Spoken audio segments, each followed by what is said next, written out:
Good morning. Good Jesus morning to you. We are in episode 11. And while I was swimming today, under the water with Jesus and the angels, I was having a conversation. And I wondered what the next episode, which I knew was episode 11, what was it going to be about? And Jesus told me. And it is called Damn the Torpedoes. Live by example. Lead by example. Live by example, too. Follow Jesus. So I'm going to tell you this. And episode 11 is where we part ways with all the preliminary mumbo jumbo. It's not mumbo jumbo, it's mumbo. It is the foundation. So we laid down a foundation. People say, I don't want to live in a foundation. You can't live in a foundation. No, you can't. We live as we foray from foundation. So hopefully we've laid down a good foundation in episode 1, 2, 3, 4, 5, 6, 7, 8, 9, 10, and now we're 11. I'm going to get a seat so I can be out here in Jesus' garden and eat some Jesus. Whoa, that is a heavy chair. Hallelujah. That's like me, heavy man. Oh, hallelujah. There's a lot of Jesus in Greg because there's a lot of cells that Jesus has to. Hopefully that goes lower. I would like to lose 60 pounds. Not if it makes me have less Jesus. Add more. All right, Jesus onions. I will show you where we're going. And that's all this episode is. This is a pretty easy episode, so it's an improv episode. I didn't have to script much of it, which was good. I said, Jesus, are we scripting this? He said, nope, I think you can do this improv. It's pretty simple, Greg. So this is once again an overview, but an overview with a purpose. So the previous episodes at www.getmorejesus.com, the first 10 episodes laid down a foundational understanding for you and for me. And probably most importantly for me, given that Jesus did say, few will be there that find what you're sharing interesting. What they're finding on Jesus TV that you're giving me, right? Correct. So what's the first thing that we saw? Well, the first thing we saw, these are going to be upside down, aren't they, Jesus? Unless I reverse the camera. Let's reverse the camera, then I think you'll see them the right way. Like that. I think you see that the right way. The first episode was called, you can't turn your phone that way. I think you can see it. So you see the number 1? First episode was worldview. That's actually what it was. But what I introduced there, because Jesus told me to, I introduced you to something that I asked Jesus for, which was a whole new way in which to see the world. A Jesus-centric way in which to see the world, where everything in my world, eventually, with lots of work, would remind me of Jesus and would make me think of Jesus, and that it would help me remember him always, that I might have his Spirit to be with me. So Jesus gave me a new way in which to see the world. That was actually a device. And you're learning about the device there when you start episode 1. Okay, so that was a foundational understanding. And upon that was built, so this worldview is like a viewer. So I think of it like the master viewer. The one I was using is not very good. So then episode 2, Jesus started telling me stuff about that worldview. And one of the things of the worldview is it's a story. So in a story, you need to have what? Like, where are we? Okay, so every day you wake up, you're in a story. And there's many things I will share in the future, little movies that you can watch and so forth that will teach you about that. I found of one just now, beautiful one made by Life School in England that Jesus made with them. But in episode 2, we go like, okay, in this new worldview, where are we? Well, every day that Greg wakes up and all day long, he's at a place called Jesus School that looks like this. It looks like the manger scene. Oh, okay. So Greg's Jesus School is a little rough. It's a little bit informal. Oh, what's that? That's a chalkboard. At Jesus School, Jesus tells us stuff, and he's written on the chalkboard. What is he written there? I don't know. I can't tell what he's written there. But if we listen to him, we can hear him. What's that? That's a desk where Greg puts his boogers underneath the desk. Ooh, I'm not going to run my hand under the desk. And I put my gum there too. Because when I got born again, and then I said, Jesus, I want to see the world differently. And Jesus said, okay, here's a new worldview. And when I got those glasses on, I'm like, oh, I'm in a new place. Yes, called Jesus School. And so then I became a student. Kindergarten. So you learned that in episode 2. Episode 3. So you see how it's building this worldview. So far, you're like, okay. So when I'm looking through the new worldview, Jesus, I see a new setting, a completely new setting. You're not in Kansas anymore. You're not in Babylon anymore. I'm at Jesus School. Episode 3. What? Right. Episode 3 laid down a very important part of a new worldview or a new story. And what is that? It's the plot. Like, okay, I'm at Jesus School. I get that. But what are we doing here at Jesus School?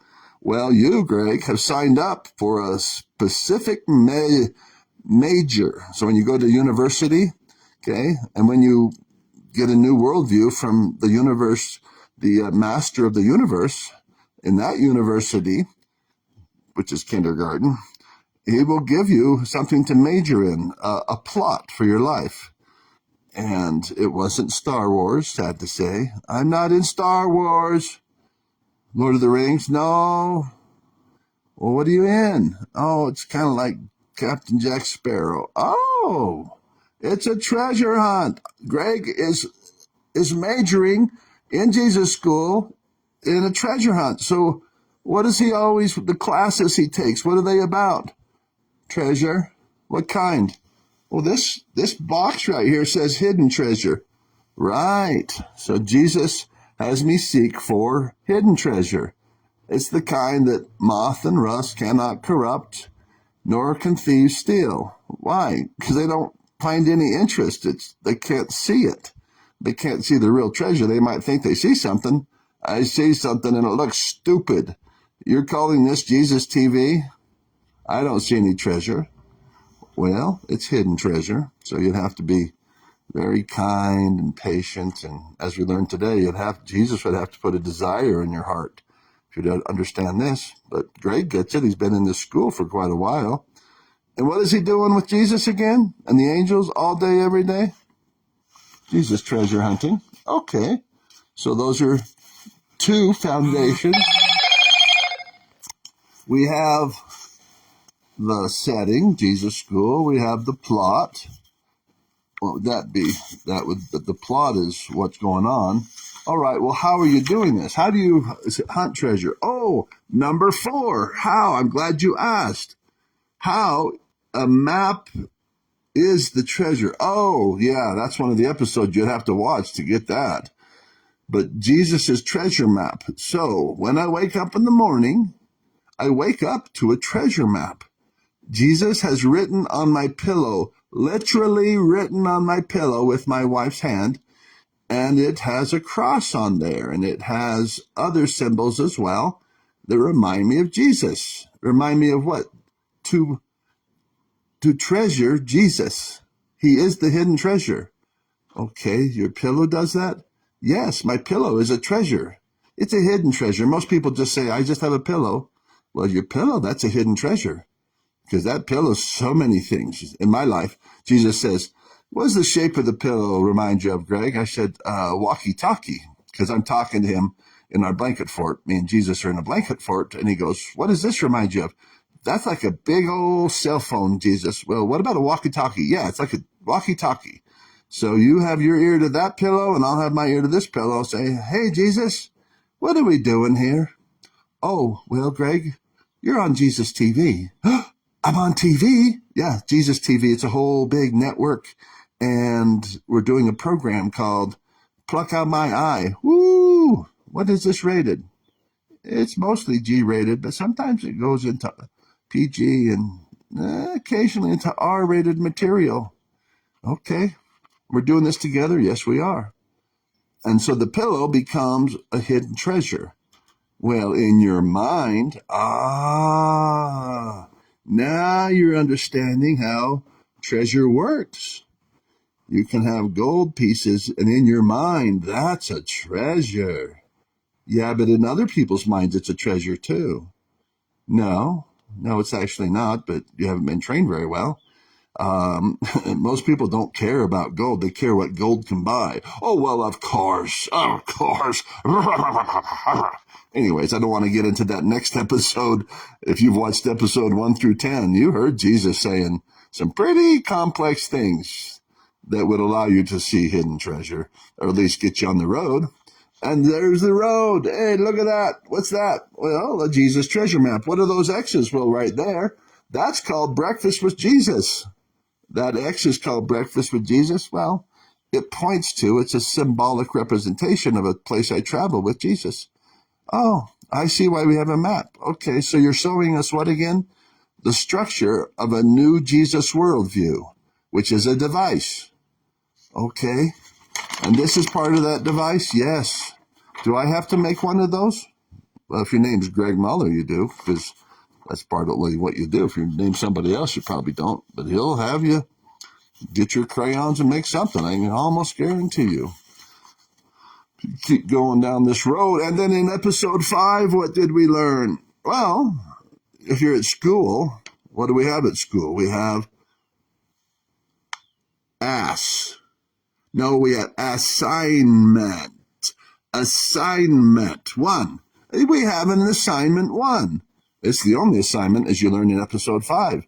Assignment 1 is also the prime directive. Oh, Jesus, I've watched Star Trek. They have the prime directive. Like, it's the thing that tells you what everything's about, what it's all about. Wow, I should go watch episode 5 again, right? Yeah. And what is it all about? What's the worldview? What's the assignment? To learn how to believe that Jesus is literally, for real, literally with you, present with you. Even while you're doing Jesus TV and doing this thing as a 59-year-old, this weird thing, Jesus would really be here. I think you've offended his spirit. I think he went away. I don't know who you are, but I didn't. He's right here. I can feel him. I can see him with my hidden eyes that are hidden even from me, but they're called belief eyes, also called the sacred imagination, or just imagination if you like, or what else do they call it religiously? Oh, the eye of faith. Yes. Can't we just, why do we have to call it an eye of faith? Can't we just call it faith? Yes, you can. You can call it belief. Same stuff. Episode number 6, Jesus Life Temple. Oh, this was a big one. Okay? Because it's like, I thought we were building as we said in episode 1, I thought we were building a Jesus worldview thingy. Yes, that's true. Well, then you got this whole device thing, and you learned that in episode 6. It is a device. A Jesus Life Temple. I know what a temple is. You take bricks and you take mortar and you put it together and you build yourself a big old huge altar, something that will remind you of Jesus. And you can, it's like a school. You build that, and then, what'd you say? It's like a school? Yeah, it's like a Jesus school. Oh, so a temple is like a Jesus school. This is sounding familiar if I go back to the earlier episodes. Yes, indeed. So you were introducing us in episode 6 to a structure. Did you show them how to put the bricks together? No need. Because Jesus taught us a special thing in episode 6. He also taught it in the Bible. Ye are the temple of God. Ye? My name's not Ye. That's Kanye. Ye. No, your mind's getting drawn away to crazy places, okay? Come back here to sanity. Come back to Jesus TV. Okay, I'm back. Finally sanity. Sitting in a greenhouse with pieces of paper written by crayons or red Sharpies. Now it's so sane. Thank you. Yeah. Ye are the temple of God. So my body, well, it's not just the body, it's all the things the body interacts with. But okay, because part of your Jesus life temple is the stars. Even the stars denote there's a God. Everything denotes there's a God. There you go. Even this green. See that? Can you see Jesus? Well, I can't. I just see plants. But I'm being trained Jesus says, stop calling those your plants. Those are my plants. And so I do. I call it Jesus's garden. And he's growing stuff outside, I noticed. He's got black mustard. He's got tansy mustard. He's got lots of stuff. And I started to eat it. And so, yes, those things you're looking at right now, it's hard to believe, but those are Jesus's. I'm being taught how to believe that. And in episode 6, what you find out is that we all live in a temple. We all live in a temple, a temple, a temple. We all live in a temple built by Antichrist, Babylon, all is well in Zion. What? Is that what the word says? We all live in an Antichrist, U.S. Antichrist, Babylon, all is well in Zion. Why would we choose those temples? Why would we choose to build that? Train up a child in the way he shall go. When he's old, he will not depart from it. I learned that. Dirty, filthy, rotten, hard-hearted, hopeful sinner once. Always a dirty, filthy, false sinner. Really? Yeah, really. Oh, so you're telling me this is why we're doing all this work? Yeah, because we got corrupt temples. Because our life temples, ye are the temple of God. Well, ye are the temple of God, not talking about Kanye, Greg. Quit eating the paste, okay? Jesus says. Yeah, you got to go to the bathroom? Just wait. The lecture's on. Okay, ye are the temple of God, all right? Is that what you call your temple? Do you even have a name for your temple? Do you call it that all day long? I know you have this thing called a car. Hey, I'm going to go get in my car. I don't have one anymore. Jesus has my car because he gave it to us. So it's called, I'm going to go get in Jesus's car. But anyhow, where's your temple? That's what I'd be saying. Like, where's their temple? God, I came from 500 years ago. 500 years from now. I came back to the future. I came back from Zion. I'm playing the part of a little child without a child's voice. He had puberty early there in Zion. Hey, these people aren't calling their body and the stuff around them the temple. Well, what gives? We were trained when we were little kids that we wake up and we're in a temple. And that the whole city's a temple.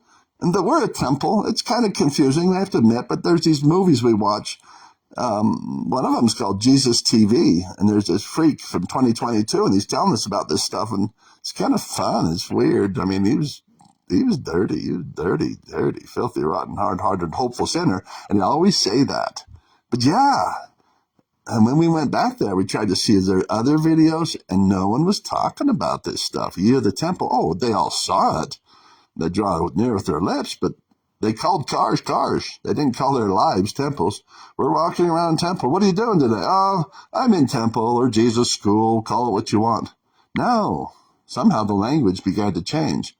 And we traced it all the way back to 2022 in this lesson that was going on in Jesus TV. Weird. Bunch of weirdos. Okay. Episode 6, you learned about Jesus Life Temple, which is a very, very important part. All the parts, I'm like, this is so very important. Is there anything that's not very important? No, if it comes from Jesus, it's very important. But in terms of understanding what you're going to see from now on, I mean, we're in episode 11 right now. You're immersed in episode 11. Let's damn the torpedoes. Jesus said, damn, Jesus. Yes, damn the torpedoes. quit saying it that way, Greg. Damn, Jesus. He's like, no, Greg, go over there and get yourself a switch. Okay, should I hit myself with it? No, I'm going to send the angel over to take care of it. Cool. All right, where are we? Jesus Life Temple, multiverse. So if you watch this episode, if you could actually get through this episode, it's actually an obstacle course. Episodes 1 through 10, Jesus said, it's going to be hard to believe, Greg, for other people, but the people like you will get it. Like, oh, Jesus created this weird divine chicane. So if people actually got through the whole thing, episode 1 through 10, and listened to it carefully, they're freaks. They have been self-selected. Like, no, some reason I want to watch this. I don't understand why, but I want to watch it. I want to see what happens next. For some reason, I want to do what he's doing. Well, damn the torpedoes. Damn the torpedoes. This is episode 6 called Damn the Torpedoes. And I love that. Jesus said, do it the right way. Okay. Damn, I don't like the devil. He's going to damn me. Yeah, Jesus said, now there you go. Learning how to say damn correctly is part of Jesus school. And hell, too. Hell right. No, you don't use it like that, Greg. Okay, I'm still working on it. Jesus, he says, continue the script. It's improv, Jesus. Okay, continue to say what I tell you to, Greg. Okay, here we go. So the Jesus Life Temple, you were introduced in episode 6 to the multiverse. And I think that's why Jesus is pausing here, because you're about ready to find out what that is 10 years from now. You already know what Facebook is and TikTok. You're addicted to that stuff and streaming and all this. Well, what's coming is going to be oh so awesome. Like, you really haven't had meth until you've had multiverse meth. It will be so addictive, because it's probably going to come with some robot ladies or robot man. It's going to take care of all your needs like a golden calf, a good golden calf would. But that's not the only way that gold can be used. Gold can be used to build a Jesus Life Temple. So let's melt that down and turn it into a manger scene approximation. And the children of Israel said, no! Oh, we're so tired of having that God boss us around. We want a golden calf God. And thus they built one. And the golden calf, you know why it's better than Jesus, according to them? It lets you do pretty much anything you want. Well, guess what the multiverse that Mark Zuckerberg's building? I don't know. He may become converted. I can't speak about Mark Zuckerberg. Jesus, I know, has a plan for him. Has a plan for me. Jesus has a plan for everybody. Anyhow, the multiverse. Wait till you see that thing. Woo! If you think porn's a problem, wait till it's a multiverse porn. Whoa! All right. So, in other words, Jesus is hastening his work because he's like, everybody's going to want that stuff, that multiverse. And so what Jesus does, and he kind of always comes a little late. Well, let's give them an alternative. So it's called a multiverse for a reason. Let's give them a different story. One that doesn't end in tragedy. And tragedy, if you're going along and everything's fine, it's going to be a tragedy, because your building's floating in the air according to Nephi, and it has no foundation. Tragedy. Okay, I can't do the mashup of the Bee Gees very well, I admit. But Jesus said it's pretty good. Like, that's pretty good. You're kind, Jesus. Okay, so episode 6 had 2 parts. So you see part 1 emphasized, and there was Jesus Life Temple. Okay, we can go to the next one, Jesus. Yeah, because it's part 2. Jesus Life Temple. You see, like, how's my temple? Well, I built it kind of like Lehi built his pile of stone. So temples, people kind of sometimes geek out on temples. The temple's so important. Yeah. But you know what? Stack up some rocks. You got yourself a temple. All right. You're a walking temple. That's just like temple schmemple. But I'm grateful that President Russell M. Nelson, who's the prophet on the earth, who knows very little about so many things. Oh, Jesus went into that improv. Oh, he says, continue on. Tell him some. Yeah, so Russell M. Nelson doesn't know very much about how to get to Mars. That's been assigned to a prophet approximation named Elon Musk. And actually, Elon Musk is kind of an idiot. He doesn't know how to get to Mars, but he knows how to assemble people who knows how to make rockets. and he's got a vision and so forth. So poor Russell M. Nelson does not know how to build rocket ships. Otherwise, he'd be down there in Texas right now doing, well, he'd have to do those EPA studies, wouldn't he? Yeah, and he doesn't know how to do all that stuff. He's a heart surgeon, so, but he probably lost some of his skills. Well, then what good is he? I know. That's what you have to ask yourself, or you don't have to, whatever Jesus puts in your heart. But I tell you what, I love Russell M. Nelson because he told me one of the most important things, which was #hear him. Do you know who he was talking about? #hear Jesus. Now, I was already listening to Jesus because Jesus came and grabbed my heartstrings and yanked on them. He said, who's in my house? I asked. Who's in my temple? In other words, Jesus. You can call me Jesus. He goes by their names, the universe, the Great Spirit. Anyhow, we're in kindergarten, so of course we're going to come up with different names. But he says, I prefer you call me Jesus, and so I do. So that's still small voice. Some people call Jiminy Cricket, the Great Spirit, the breath, whatever. Call it whatever you want. I don't know. That's between you and Jesus. Oh, I'm glad I'm not your savior. I'd be bossing you around. You're saying it wrong. I would sound like a Pharisee, a Sadducee, or an all is well in Zion profiteer. Where was I? Down a rabbit hole, obviously. So here we pop out of the rabbit hole with as close as we have as a script today, episode 6, part 2. What do? We talked more about Jesus' life, temple, and multiverse. You'll have to watch that episode because this was occurring to me, nor did Jesus say that's important. But, oh yeah, I love this one when Jesus woke me up and said, taught to him, and this has 2 parts, actually. It's an episode that went in one shot, but 7A and 7B. So this episode was about the fire hose. That, Greg, you're a fire hose. You're just putting too much. We have a little cup. We can't fit all this information. Oh, my goodness. Worldview, Jesus worldview. You're at Jesus school. And then you go on and on about Jesus school. And you intermix it with songs from Tom Petty or Axl Rose or Motley Crue. Oh, you're like a fire hose. Oh, then Jesus said, hey, there's this little thing you can do when the fire hose comes. It has a nozzle. You insert this thing and you push pause. You go, I can only watch like 2 minutes of this at a time. Well, there you go. Pause. Oh, I thought I had to listen to the whole thing. You don't. Skip forward. Don't watch any of it. Oh, no, that's between you and Jesus. But Jesus said, tell them, no, he didn't say, tell them they're idiots, but that's what comes to me, my own carnal, wretched self. Tell them they're a bunch of idiots. You don't have to listen to stuff all at once. It's called asynchronous. We live in a new world.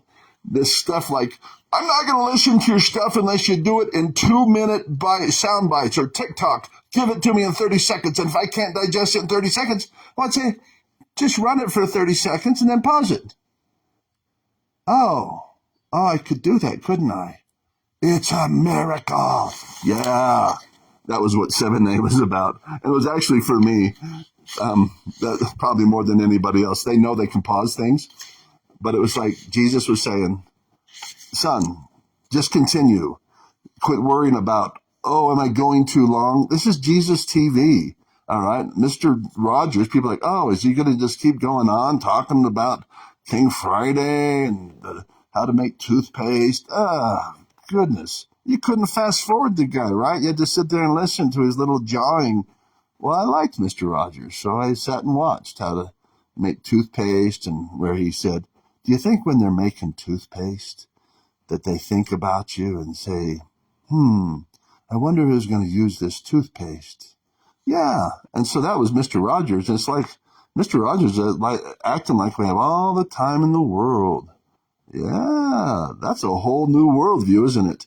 I got the time and I got the place. Just wish you were there. Oh, if you guys knew how poor I was, you'd be like, you don't have time for Jesus TV school. Jesus TV or Jesus school. I had time that day for 7B, a retrospective overview. And what we did was we reviewed all the episodes that we had gone through, kind of showed how they were going together. And what I'm doing here in episode 11 with Jesus is a similar thing, just to show you where we've been because we're about to damn the torpedoes. Damn the torpedoes. But it was a retrospective overview, right? So we covered that. But then I introduced you to something I wouldn't want you to miss. Boy, is 7b, the living parable prophecy. Yeah, go watch episode 7. That it just makes my heart. That was a hidden treasure. You would learn something that I didn't know about. And I'm a guy who seeks treasure. Like, wow, that's a very important insight. But it's important to those who want a new worldview, and I did. Episode 8, what did we do there? Well, impro. Should have had V on the end. Sorry, Jesus. Our signs are kind of low grade by worldly standards, correct. Improv on Sermon on the Mount. Oh, yeah, see that one. So that one emphasized to my heart that it was kind of like goes back to the fire hose. It's like, but God, they're not going to want all this. You know, the age-old prophecy. And Moroni's like, they're going to laugh at these things. They're going to think of my Jesus School mashup thing. This Book of Mormon is silly.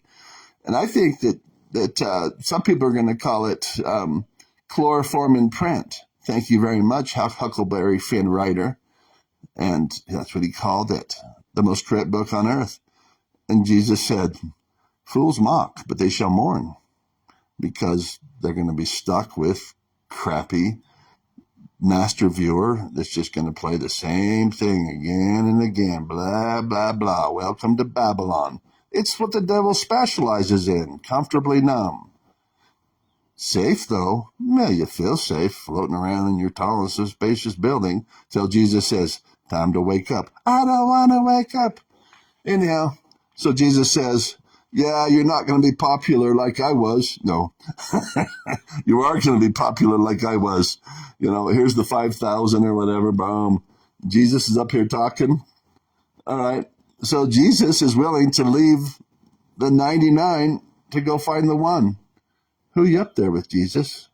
The only one who'd come up really up higher. Come on up here, kids, and I'll teach you about Jesus Life Temple. No, we're good. We're good.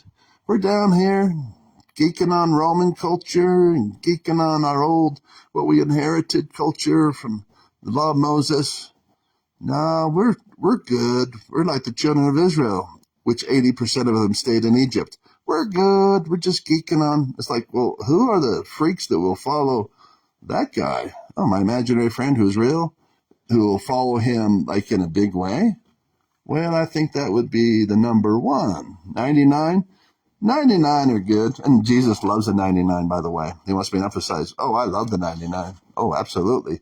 I'll leave the one to go get the 99. Hold it. I thought you said you'd leave the 99 to get the one. I'll do both.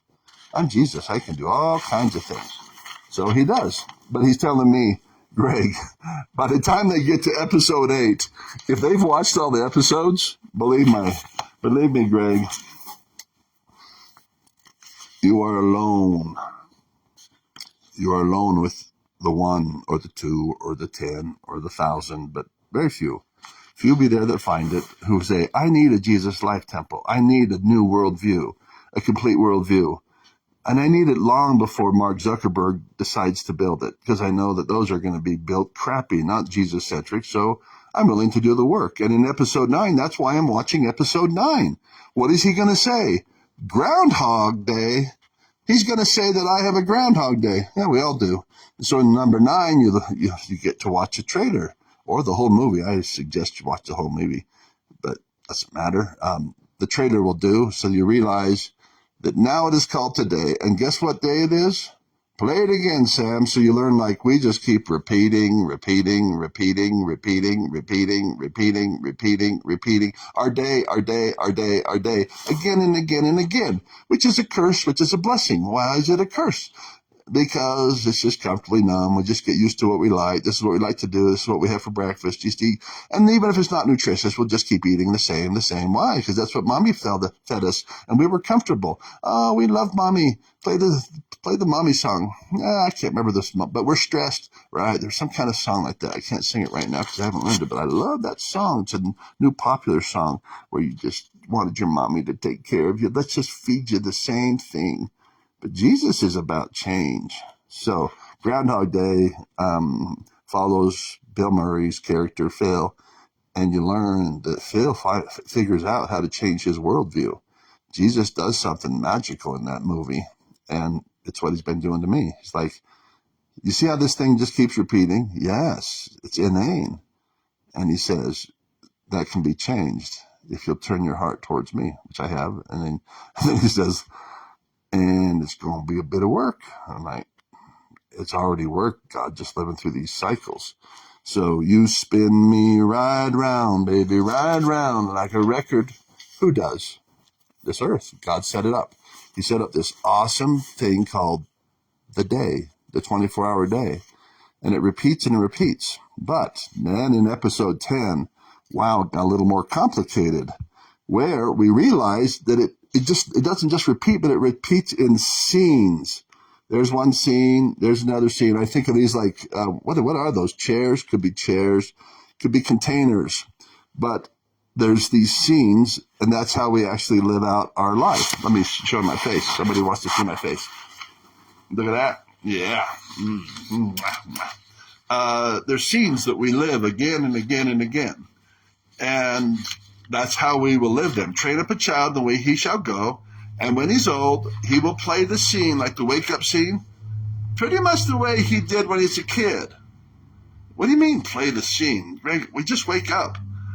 That's what you think. You don't know that you're in a drama. That's why Babylon, Antichrist, has one of the most powerful stories going. The people don't even know they're in prison. They wake up and they don't know they're in prison. But if they understood and watched all these episodes, that kind of person is broken. They're like, my worldview is broken. You woke up. I know, but I woke up and I keep doing the same things. Why would that bother you? Worked for you as a kid, right? Yeah, but it doesn't. It just makes me feel numb. In fact, most scenes do. Well, that's what they're intended to do. Numb is a lot better than hurt.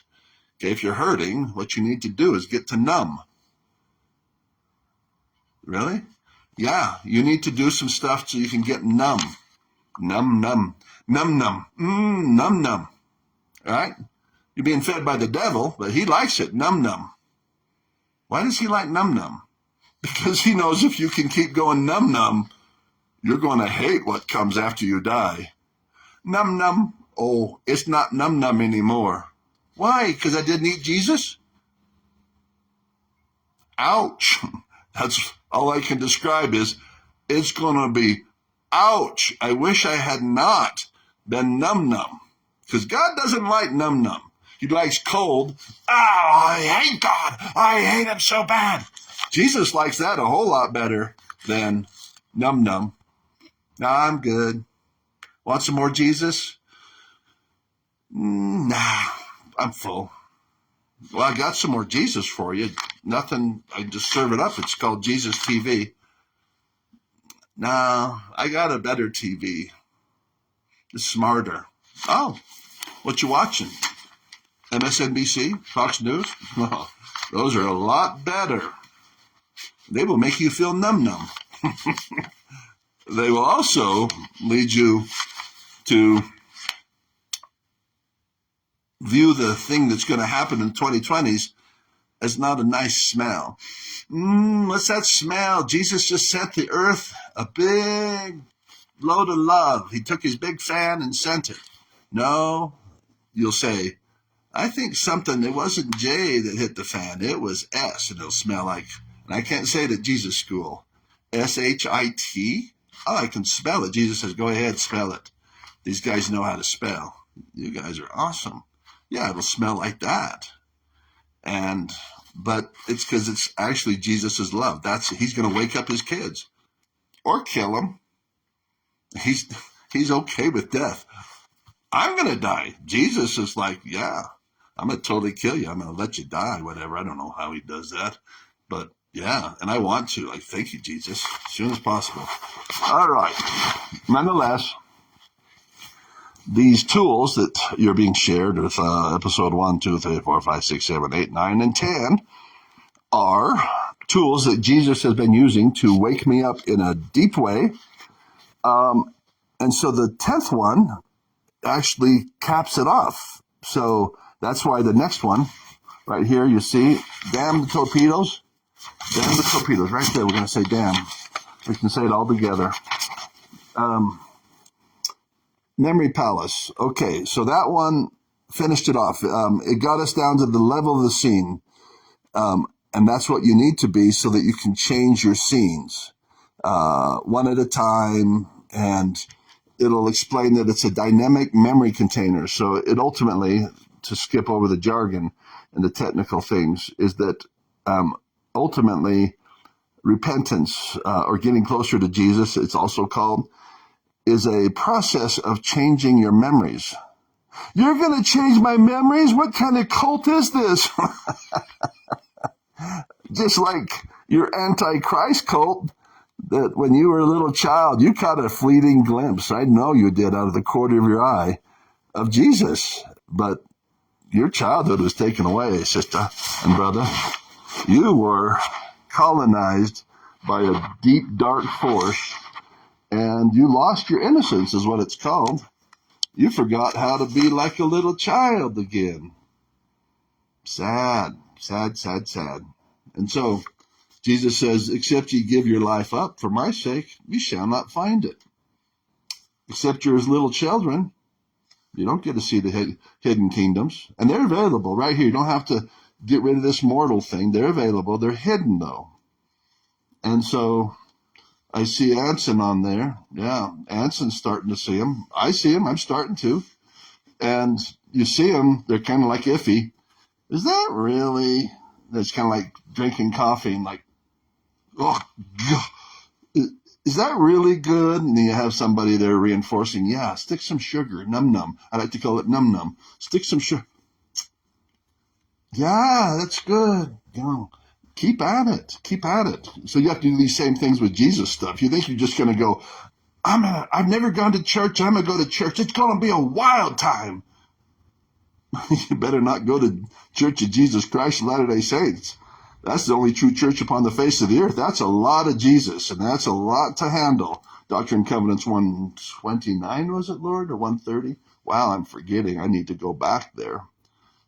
And people are like, I'm offended. He's saying that's the only true church upon the face of the earth. I didn't say it. Jesus did. I'm like, it's not very politically correct. They don't even say that at our church very often. When I never heard that scripture, then I'm a street preacher, and Jesus says, say that thing. What? Seriously? You want me to say the only true church upon the face of the earth? What does that even mean, Jesus? And he likes that I know it's a mystery. It's a mystery, Greg. It's going to offend a lot of people. You don't have a lot of people right there to offend, Greg. You're right. You sent me after the one. Maybe the one is so battered up, they're like, I don't care what you're saying. I disagree with it, but carry on to episode 10, Memory Palace. Yeah, these containers, these scenes. And what you're going to see as we dam the torpedoes, which we are about ready to dam those damn torpedoes. Why does my life, I don't swear a lot, but it feels good to say damn the torpedoes. So I get why people swear, like, man, that feels good. But I do it today with permission from Jesus. So I guess that's why it was. And I'm not swearing. Well, part of my heart is swearing. Tom Petty wrote a song. That's actually where my association with Damn the Torpedoes came from when I was a kid growing up. It's like, I don't know if it was their first album, but it was one of their albums that broke, and they had Refugee on there. And that was a song that Jesus has put in my heart, my mind, and I don't have it memorized or I'd sing it to you because Tom Petty's here. Tom just came. Hi, Tom. Yeah, you just recently came. You heard your name, did you? Okay, cool. Now, what I just told you is a belief. Like, how do you know Tom Petty came? I don't know. Well, then how do you know even Jesus is here? I don't know that. Well, what are you telling people on Jesus TV? Oh, I'm telling them things I believe. So you believe Tom Petty is in heaven and he has time to come see Greg Muller? I don't know. I think he's here for Jesus. That's kind of arrogant to think that he would be here to see Greg Muller. I'm an idiot. And Tom knows that. I think Tom's like, uh-huh. But I said his name, and Jesus probably said, Tom, come here. Boom. They can move fast, I think. You think? Are you just, Greg, can't we follow the science? Can't we follow the doctrine? I'm like, no, not at Jesus school. Jesus says, we're not following the science. We're not following the doctrine. You guys, you're in kindergarten. You don't know anything. Nothing? Oh, well, if you put a seed in your heart, if it swells, you're like, it feels so good to think Tom Petty's here. Well, of course it would to everybody. Everybody, hey, come to Jesus TV. Greg is teaching us something. It feels good to think the angels are here. Jesus says, and you have my approval to tell them that, because they are. Thank you, Jesus. Even Tom Petty and Freddie Mercury. Yeah, these are guys I geeked out with. But yeah, Damn the Torpedoes was the album. And I still have associated memories with that. I won't dive into those. But one of the lines is there, Tom Petty, revel in your abandon. Yeah, that's one of the lines. You don't have to live like a refugee. Don't have to live like a refugee. Sometimes I don't know why, but sometimes I don't know why, but it seems this town just seems so hopeless. I don't know. It seems like the good times were just a little bit more in focus. That's a different song. But when I see her, anyways, that's a different song. Love Tom Petty and Damn the Torpedoes. That's what came this morning when Jesus said, right, damn the torpedoes. Oh, cool. And so Damn the Torpedo. Oh, you might not be able to read this. They got the camera swing. Let's swing the camera back so you can see this last slide. If Jesus went to the trouble of making it, I suppose he wants you to see it. Episode 11. Why episode 11 is exciting to me is because he said, damn the torpedoes. We're done with all this technical stuff. He didn't say it that way. I did. I'm like, oh, Jesus, all this technical stuff. Jesus, life, temple, worldview, things that engineers and architects just geek out on that stuff. But can we get on with it? And so, damn the torpedoes, I guess, refers to some back in the day war thing that basically forget, you're in a sub. It's like, forget all the torpedoes. We're just going to move ahead, or I don't know if it's on land or whatever. Just like you're going to be risky. And so Damn the Torpedoes is where you just watch and learn, ask questions if you need. So that's what Jesus wanted me to tell you. It's like from here on out, there'll be a lot of technical stuff. But he's not going to have that be the dominant thing. What you're going to see, now I'll switch the camera around as I finish this episode. There we go, back here. I didn't comb my hair, but Jesus says, you don't need to comb the hair for the one. If you're out seeking the one, Jesus says, I don't even have to comb my hair. I just go get him, because the 99 are the ones like, was his hair combed? Did he have a good cry on? Did he have a good sign? Because I don't know if I can trust him unless his hair was combed. Did he wear a tie? And those are things that are important in groups. You got these things that they fit in. But when you're out there trying to find the one's in such a rugged state. They're just like, I don't care if you have a tie. If you have warm blood and kindness in your heart, come. And so then, I think we're alone now. Doesn't seem to be anyone around. I think we're alone now. The 99 are somewhere else doing whatever Jesus wants them to do. And it ain't Jesus TV, I guarantee you. They're supposed to, I guess, watch MSNBC, Fox News. Jesus said you had to unplug for that, Greg. That's how I got qualified to do Jesus TV. I had to unplug from all the other channels. It's like, and so then I only plug into Jesus TV. He said, yep, 24/7. Wow. It's a network he's rolling out. So he's serious business. So I did. And so what comes next? Episode 11. What's the Damn the Torpedoes?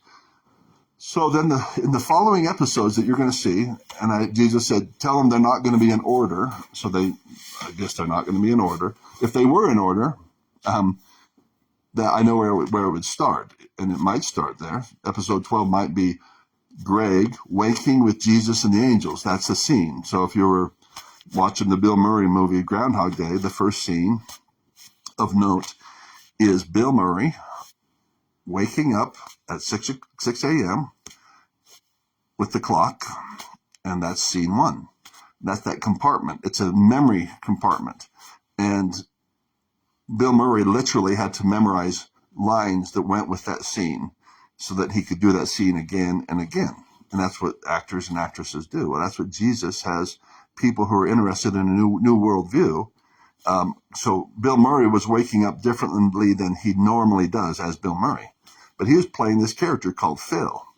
And Phil needed to repeatedly wake up because it was central to the story, showing that our lives just repeat.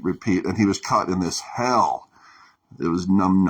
And he just started rebelling like, no, I'm caught in this hell of repeating. I'm in this town, whatever it was, having to repeat all these actions. Damn it. Oh, I said the swear word. Jesus said it's okay. Okay, there we go. Can I drop some F-bombs? He says, no. Okay, well, I won't do that. I wasn't wanting to anyways. Yes, pride myself on not. Yeah, that's why he'll make me drop F-bombs. He says, if you have any pride, I'm going to make you drop 10 F-bombs. Okay, I won't. People in school used to do that. Craig, say some swear words. When you say it, it sounds so different. And that's funny, but I bet it did, because it would have generated a different spirit than I was carrying around at the time, because it starts in the tongue. I mean, now I understand how Jesus works. Like, wow, if you can control your tongue, you start controlling the world. And so that's why my friends are like, say the words, and I did that a couple times, but it just doesn't feel right on my tongue. It's the same way as when I wasn't having sex before marriage. Like, no, it's the tongue, man. If I start talking about that stuff, and I wasn't a pure guy. No, I was like you, dirty, filthy, rotten, hard-hearted, hopeful sinner. I was doing it mostly in my mind, right? Like most people. But nonetheless, the tongue. Okay, where was I? I think we're alone now. When you're in improv, it's hard to say, no, where were we? There's no script. Okay, then I have to ask Jesus. Where should I go now, Jesus? Oh, just tell him what's coming. Yes. So Bill Murray has this scene he repeats. Well, that's what Jesus is having me do. And you're like, he makes you do the same thing every morning? Well, you do. Whoever you are, I guarantee you that Bill Murray movie, Groundhog Day, it spells all of our lives. We are in, like him, we're in hell. We're in a temple prison, as President Holland called it. We are.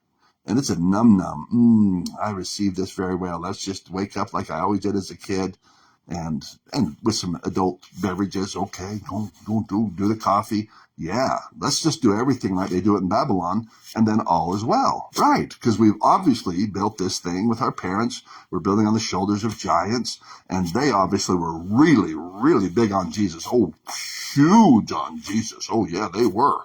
So we wake up every day, and we can just rest assured that we just have to get on this boat called Babylon. It'll take us where we need to be. Num. Yeah, it won't. It will, actually. It'll take you where you need to be. When that love hits the fan, you'll be, believe me, you'll be exactly where Jesus wants you. And it might be a little crazy. You're like, oh, I just lost my home. I lost my job. It's like we're going to have to be pioneers. You don't have to be. You can curse God and die. That's a lot of people will, sadly. And I get it. It's like, no, I get it. It's like, Greg, what do you think about this? Like, it's rough. But it's okay. I mean, if you die, it's like, oh, hey, I'm here. And I sure want a bunch of whatever we had back there. Well, we don't got much of that. Because what we got is the stuff that was hidden treasures that moth and rust can't corrupt. I wish I had trained my mind and heart to seek after those things. Like, I wish I had woke up and done something different. Yeah, that's what Jesus is doing. That's how you create a new worldview. And that's what you saw in Groundhog Day, very important movie for this understanding, is that you begin to enact with Jesus' help, and he'll tell you how to have a new morning, a new wake-up scene. It's called the Wake Up with Jesus and the Angels in my life, my Jesus Life Temple. And then you'll see me enact it. So damn the torpedoes, where am I going? Jesus says, we're going to leave a lot of your technical talk, Greg, behind. we'll revisit it all along the way. So if I was talking about, you'll just see me waking up. You'll see me going through the routines. It'll be live, no winking, no nodding. But yeah, he'll have me do improv and say, hey, you see what I just did? And then I'll refer to one of those 10 episodes and say, this is what I'm talking about. And then I'll just go back there. So that's a foundation. So in Jesus TV, he laid for me a foundation that I can refer back to. I can say, hey, if you want to know more, just go to episode this or episode that. So the foundation's been laid, and it took many, many, many, many, many, many, many years for him to give me those things so that when I listened to him script them on episode 1 through 10, I could see how he was putting those together. Like, oh, I see. And now this morning he said, the foundation is laid, the intellectual foundation. Now we do what's fun, Greg, like improv, right? Yeah, we go live. And then we stop and explain ourselves, like what you just saw. So it's like behind the scenes. Okay, Greg, tell us what you just did. Okay, so I was in the street and I'm doing this. This is called Jesus Street Preaching. And it's part of my worldview. It's my understanding that at Jesus School that we have this club called Jesus Street Preaching, and we go preach about blah, blah, blah, blah. So then I discuss that. And these are things I call blue pill, that Jesus said, stick all those explanations under the Ferris wheel, not the Ferris wheel, what's that called? The thing at school, that merry-go-round. Yeah, the merry-go-round. So in my mind, I've got this place. If I get too analytical and so forth, I go, no, this is a blue pill thing. Go watch The Matrix if you want to understand the blue pill and the red pill. And most people say, I think you got it wrong. All the explanations are red pill. They aren't. No, the red pill is where I just go full on like I am. Right now, I actually am quite full on Jesus TV. I'm literally seriously doing a Mr. Rogers approximation. I'm teaching, if not children, 500 years from now in Zion, like, oh, we're watching this programming. I'm teaching people who are children-like. If they've actually made it through episode 1 through 10, I know something about you. You have the capacity to be childlike, to be taught things, even in a wild way. I do. I do. I'm like, oh my goodness. Yeah, the other day, Tool, go check that out. That band, Jesus was teaching me with Tool, 1990s band or something, but he did it because this woman that he has me ministering to, that's how she hears Jesus. Hook her with a dingy thingy. But I'm never surprised. Like, okay, Jesus, I'm here. I'm looking and like, oh man, these guys are actually very good with their lyrics. It's kind of R-rated stuff, but I could understand that person's soul, the one he has me ministering to. So beautiful soul, beautiful soul. He used to go to Catholic school, got burned out on that kind of religion, and she doesn't have a relationship with Jesus Christ. And apparently, Jesus is using my mouth and my tongue, Jesus Radio, this receiver, to do some work with her. I'm available. I'm willing. And so I did. And so you think you go to wild places when you're going to Jesus TV? Oh, my goodness, where Jesus has taken me. And I'm willing to go. You want me to cut off somebody's head like Nephi did? Jesus, I'll do it. Okay. Well, I'm just going to practice then in case I ever have to do it, because I think I'd kind of hesitate. So I'm going to practice. I'm going to think about people in my ward and like, okay, would you do that? Only if Jesus told me to. My wife said, that's not a good joke. I don't think it's a very nice joke. It's funny. I don't practice literally with a sword. Not with a sword. Okay, Jesus said, get back to it. Oh, we're almost done, aren't we, Jesus? Yes. Can we end with a song? We can? Jesus is kind. I like songs. So let's see. Do I have my song thing? My song kit? I do. Jesus has been having me assemble. So, damn the torpedoes. What's coming is lead by example. So from here on out, it's just like Jesus TV will just show a documentary. That, and you'll just have to say, okay. So I think Greg said this is breakfast, and he's singing a song, and he's saying, oh, I love this Jesus carrot. And you'll know that's breakfast with Jesus and the angels, because you'll hear me talking to Jesus and the angels, to my mom who's passed away. It's just like, and then you can learn kind of like an apprenticeship program, like we'll move out of the instructive didactic instruction And we'll just see. We'll just follow Mr. Rogers out of the studio and go, okay, well, that's what you do in the studio, Mr. Rogers. We've been learning some interesting things from King Friday. That's how we should treat. But what do you do? Then we'll go into his house. And we'll go see how he takes a shower. Oh, Mr. Rogers, you look pretty good naked. Yeah. And what are you doing? You're singing Joy to the World. That's cold. He starts out his shower by just turning the hot water, but it's not hot. And you can tell he's like, you're singing in a higher voice, aren't you? Yeah, it's okay. And then he's singing, Joy to the world, the Lord has come into my heart this day. So we watched the whole shower, and it's all R-rated. It's okay. We've seen R-rated movies. We see them all the time. I grew up watching Solid Gold Dancers. I always think Solid Gold Dancers. That's one of my references. So I'm like, what were my parents thinking? Well, they're thinking our son needs to make sure he turns out a heterosexual. No, I don't know what they were thinking. Not that. But they helped me. Oh yeah, those ladies. You gotta love the ladies. And Wonder Woman, you helped me. And all these many programmings helped me what? Become num, lots of num. It's like, man, I wish I had been born 500 years from now in Zion. Like, I like Jesus. And like, yeah. And then see Jesus, be with Jesus. Because, well, anyhow, I was born when I was supposed to. And I'm doing what I'm supposed to. That's hard as unbelievable as that is. Like, not just to me. Imagine being married to this weird approximation of Mr. Rogers. God bless her. And he does.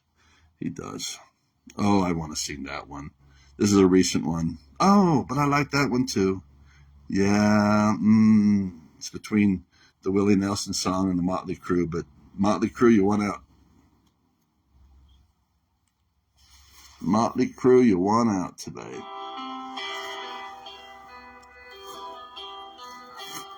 Now pull up the lyrics. We'll just treat this as an intro. Home Sweet Home. Home Sweet Jesus is what this got renamed.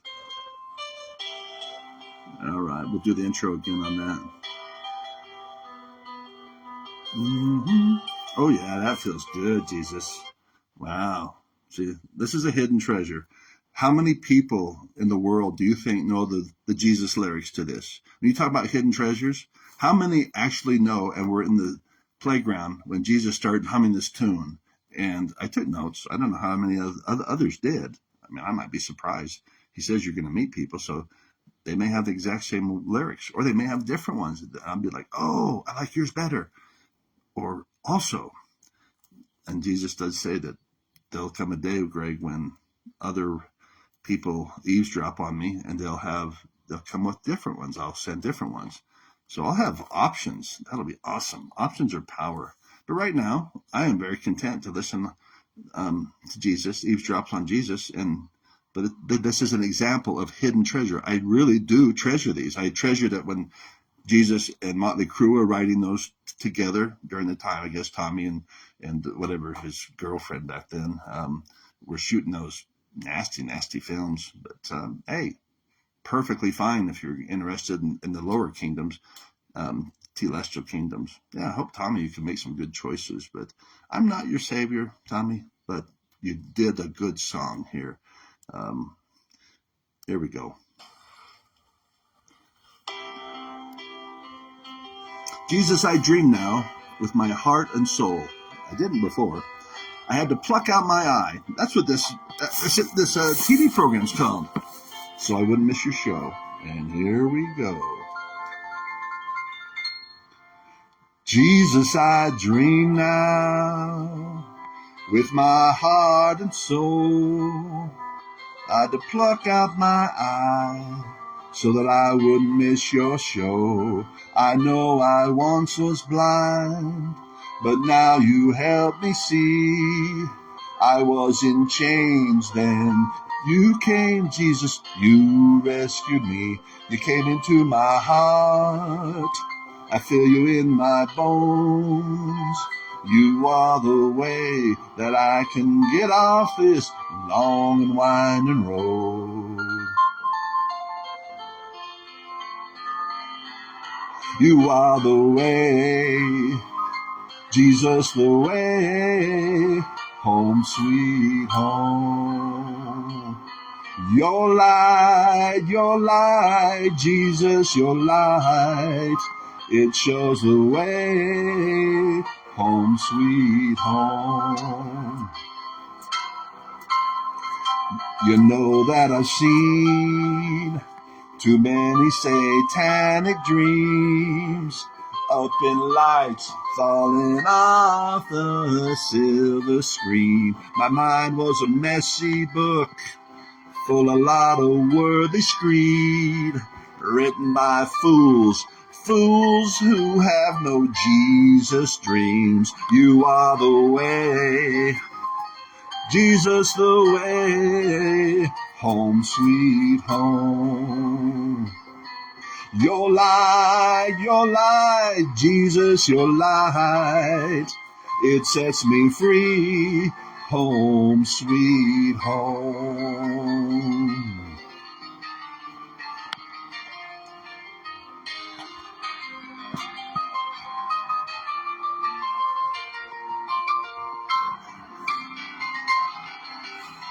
How's that, Tom? It's good, isn't it?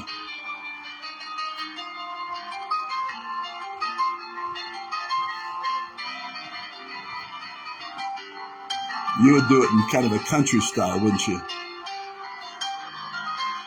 Jesus. Oh, we're not there yet.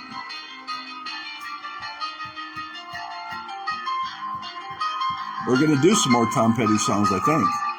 Gotta listen to Jesus. Jesus, your light.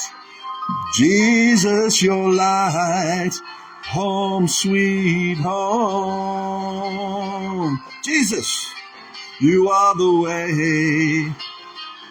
Jesus, the way to where? To home, sweet home.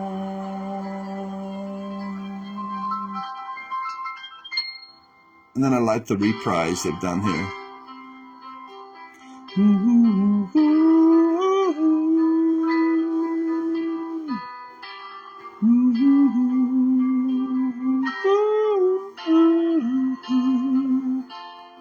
Jesus, I dream now with my heart and soul, and your love, it lets me see the show. Yeah, I like that. That seemed appropriate for what we had talked about. Good pick, Jesus. Yeah, so what you just experienced is a hidden treasure that I visit. And I visit sometimes improv. Eventually, it will be associated with a scene. So one of the things that Jesus is going to sprinkle throughout my day is songs that remind me of Jesus. And so these songs will be assigned to the various scenes. And of course, I can, whenever I want or whenever Jesus wants me to, I can pull those out and begin to sing them. So sometimes they're for comfort or whatever. So in short, I hashtag hear hymns, HYMNS. I hashtag hear hymns in order to hashtag hear him, to hear Jesus. And that's because Jesus in 2015, he said, Greg, yours is a musical universe. So not only am I building those structures that you hear about in episodes 1 through 10 at www.getmorejesus.com, but he's had me simultaneously as I've been building my understanding layer upon layer and building those structures, and as well as building the learning structure that on Jesus TV. He has been helping me compile these songs. I think of them like building bricks. Will this be eventually put in the temple? Yes, it will, Greg. Okay, and this one too? Because I like this one by Guns N' Roses. Yep, that'll be part of that. And so then he will build these into my temple in a way that they work together. All work together collectively to reinforce assignment number 1, which is to remember that Jesus is really here and to feel it. To like, do you feel so now, Greg? And I do right now, Jesus, and it fills me with peace and hope and love. Though there's a lot of problems, I could just list all kinds of problems that I've got in my life. But while you're geeking on Jesus, it's kind of like while you're drinking a lot of beer, you're not worried about stuff because you got this influence inside you. It's like a meditative state, if you will. And it's always available to those who become trained. You can have that state. It's like never-ending therapy. It gets broken up, of course, because God doesn't want it to always just be that way. He wants you to be hungry. So there's times that you'll hunger. And so, but generally, no, it's true that you can start building a different life that has a different kind of comfort, a peace, not as the world giveth I. So that is what I have to develop eyes to see. Like, oh, what kind of peace are you giving, Jesus? And why is it more desirable than the world, the num stuff that the world gives? And then he'll show me. I'm like, oh, so I can stay awake, which is painful sometimes to be awake, but also at peace. And it's like, lead thou me on, Jesus. So he says, damn the torpedoes, Greg. Here we go. I'm going to lead you by example. And so he does. And that's how he's going to have me lead you. So episode 11 is kind of like a departure, like Journey's album, The Departure, but more significant because Jesus is saying, here we go. And I can see it. I know where we're going. You're going to see these scenes. That episode 12 is going to be a scene. Episode 13.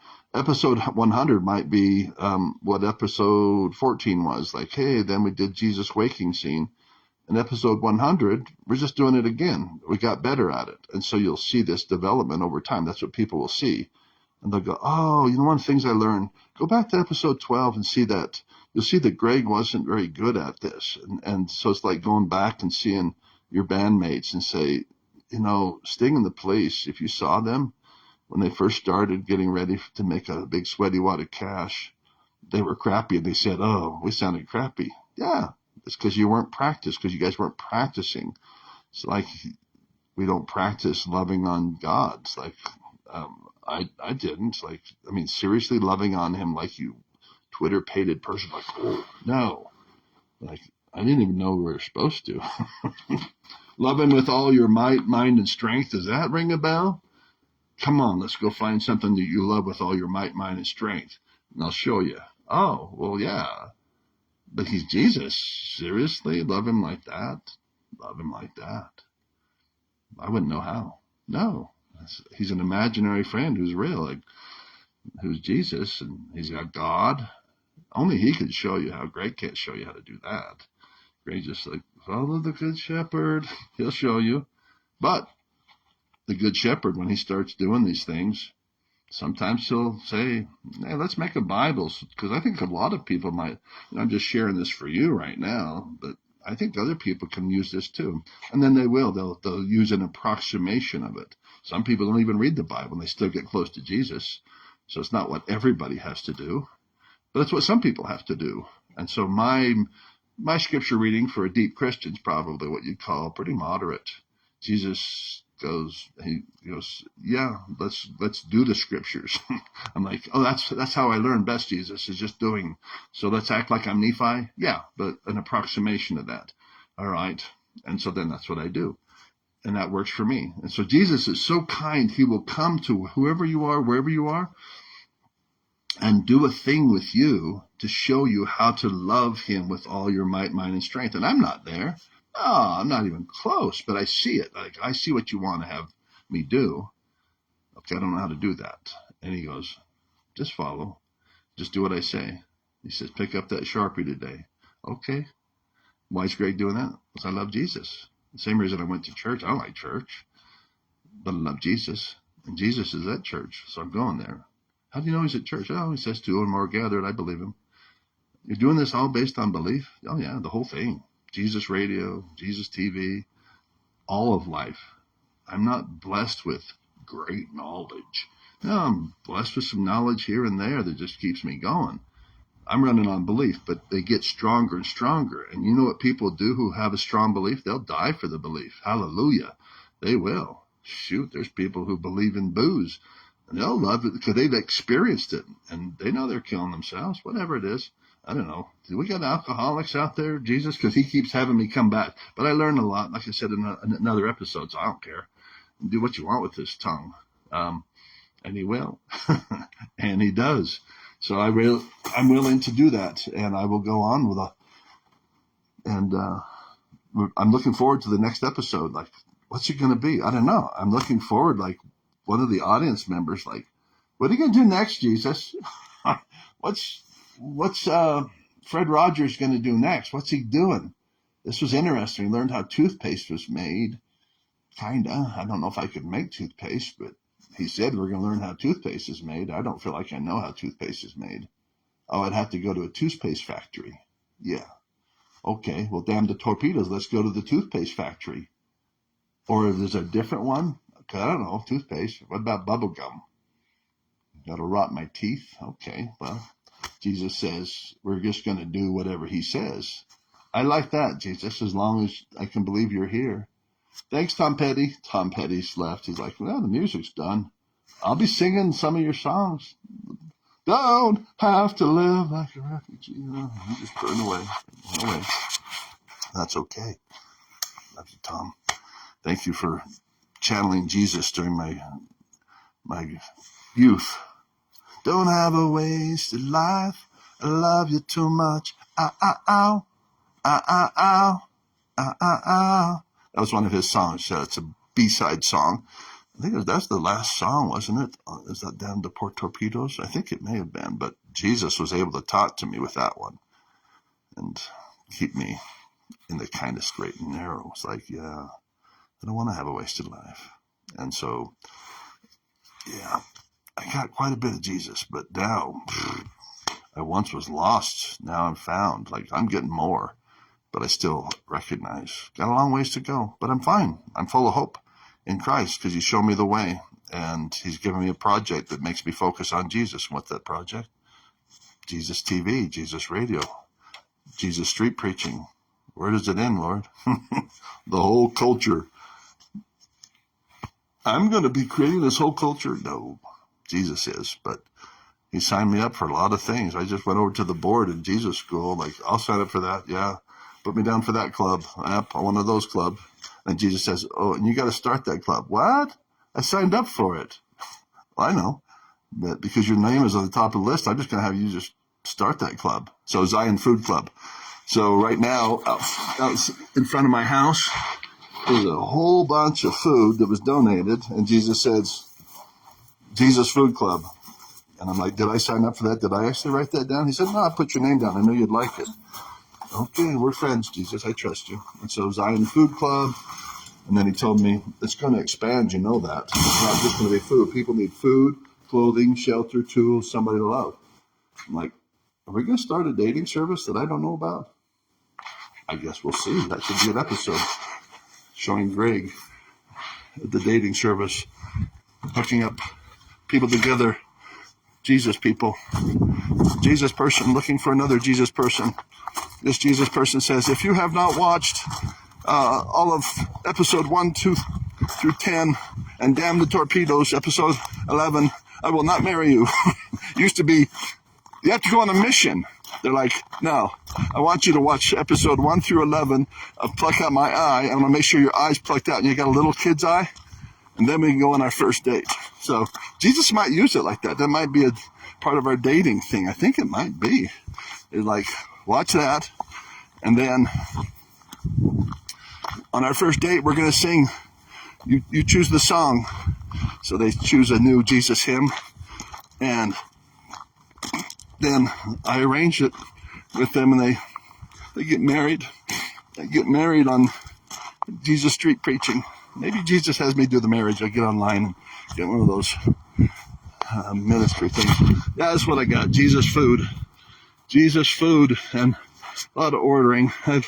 This is a place of many lies. I told my wife, I'm going to clean this up because this doesn't look very good. But we're doing a big, Jesus says, we're going to do a big cleaning. So we've been doing huge, deep, because he's doing a big work. Jesus Food Club, Zion Food Club, he says. Zion Food Club. Yeah, so apparently, see those mountains up there? It's called Jesus Freeland. So there's people who are going to live up on those mountains. And I already know one of them. And they'll rather than a tent, they'll live in their van. So they'll come down here and they'll help us grow food. And I think Jesus says they're going to get some of this food. So their food's taken care of. So, wow, free Jesus food. That's pretty nice. So if you feel called to do that, give me a call. Contact me, because Jesus said, yeah, you'll be promoting that. Come down to Jesus Freeland. You want 100 acres? Yeah, I'll give you 10,000 acres. And it's going to be 10,000 acres to take care of up there in the mountain, 15 days at a time. Then go to the BLM, get yourself 40 acres there to take care of. And then Jesus Freeland, oh yeah, the school trust lands, 15 days there. So it's going to be a migratory, moving, unless Jesus tells us, nah, just stay up there. Forest Service isn't watching. I'm keeping an eye on that for you. Go ahead, spend the whole summer up there. I don't know. Jesus goes rogue. More rogue than I do, I think. But he can do that. He can create variances. Okay, well, that ends episode 11. God bless you. Thank you for coming on. And Jesus is with you till we meet again.